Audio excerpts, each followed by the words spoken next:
പത്തനമാറ്റിൻ്റെ വരാൻ പോകുന്ന ഒരു അടിപൊളി എപ്പിസോഡിലേക്ക് എല്ലാവർക്കും സ്വാഗതം. മുത്തശ്ശൻ പറയുന്നുണ്ട്, വസുന്ധരെ, നമുക്കൊന്ന് നാനമോളെ കണ്ടിട്ട് വരാം. ഇപ്പോഴത്തെ അവസ്ഥയിൽ ഔഷധയിൽ കഴിയുന്ന മോളെ കാണാൻ എനിക്ക് വലിയ പ്രയാസമുണ്ട്. എന്നാലും എനിക്കും തനിക്കും മോളെ കാണാതിരിക്കാൻ പറ്റുമോ? നാനമോളെ ഒരു ദിവസം പോലും കാണാതിരിക്കാൻ എനിക്കും പറ്റില്ല. ഇപ്പം മോളുടെ അവസ്ഥ അറിഞ്ഞപ്പോൾ തൊട്ട് എനിക്ക് മോളെ കാണാൻ തോന്നുക.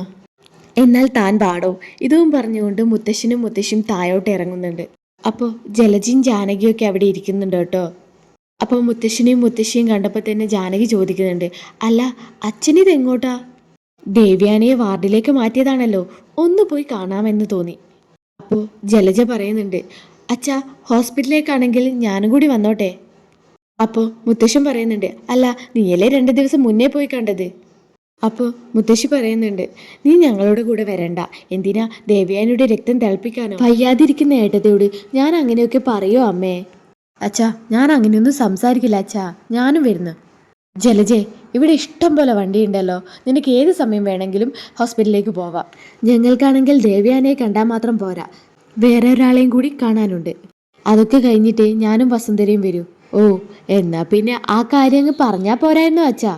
അതിന് പറഞ്ഞാൽ മനസ്സിലാവുന്നവരോടല്ലേ പറഞ്ഞിട്ട് കാര്യമുള്ളൂ.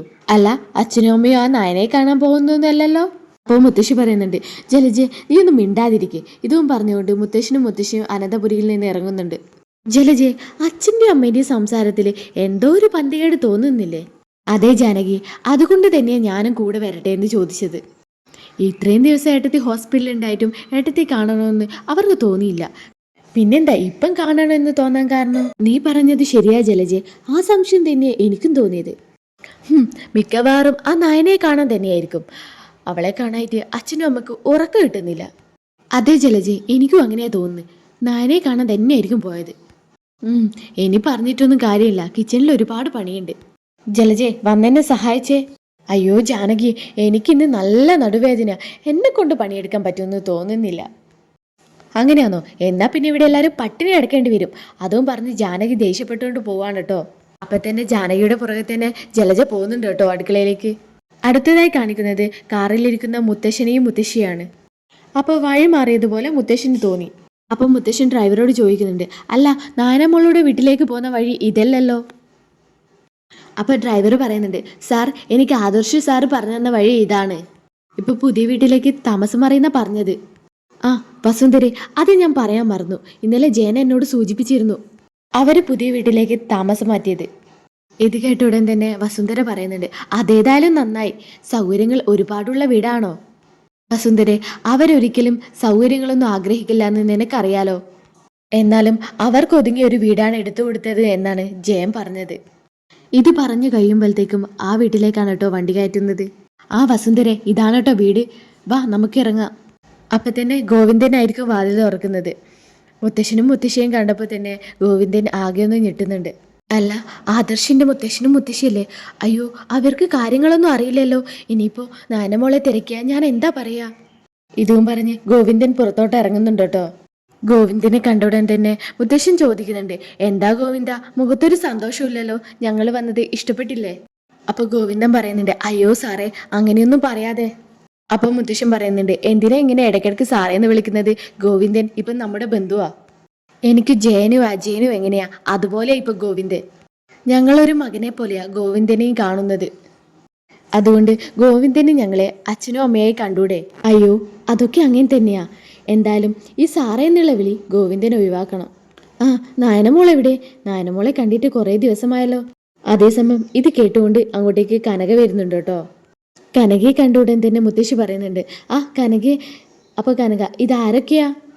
ആദർശമോൻ്റെ മുത്തശ്ശനും മുത്തശ്ശിയോ? കനകയെ കണ്ട ഉടൻ തന്നെ മുത്തശ്ശൻ പറയുന്നുണ്ട്, 2 പേരുടെയും മുഖത്ത് ഒരു തെളിച്ചം ഇല്ലാതെ പോലെ.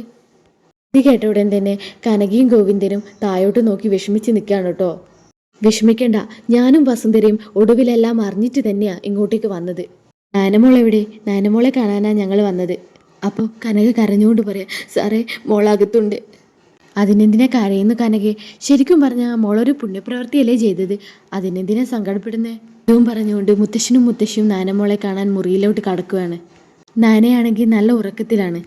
അപ്പോൾ കനക വിളിക്കുന്നുണ്ട്, മോളെ നാനമോളെ, ഇതാരൊക്കെയാ വന്നിരിക്കുന്നേ നോക്കിയേ.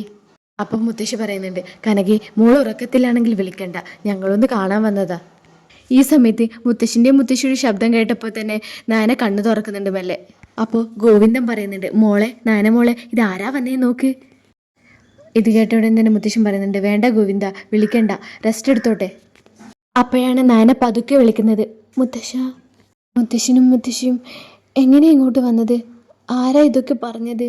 ആരും പറഞ്ഞില്ലെങ്കിലും എൻ്റെ നാനമോൾക്കൊരു ആപത്ത് വരുമ്പോൾ അത് ഞാൻ അറിയാതിരിക്കുമോ? മുത്തശ്ശി സമയത്തിന് മരുന്ന് കഴിക്കുന്നുണ്ടോ? ഈ വയ്യാത്ത സമയത്തും മുത്തശ്ശൻ്റെ കാര്യങ്ങളൊക്കെ തിരക്കുന്നുണ്ടല്ലോ, അതിനപ്പുറം എനിക്ക് എന്താ വേണ്ടേ? മോൾക്കിപ്പം പെയിനുണ്ടോ? ചെറുതായിട്ടുണ്ടോ മുത്തശ്ശ?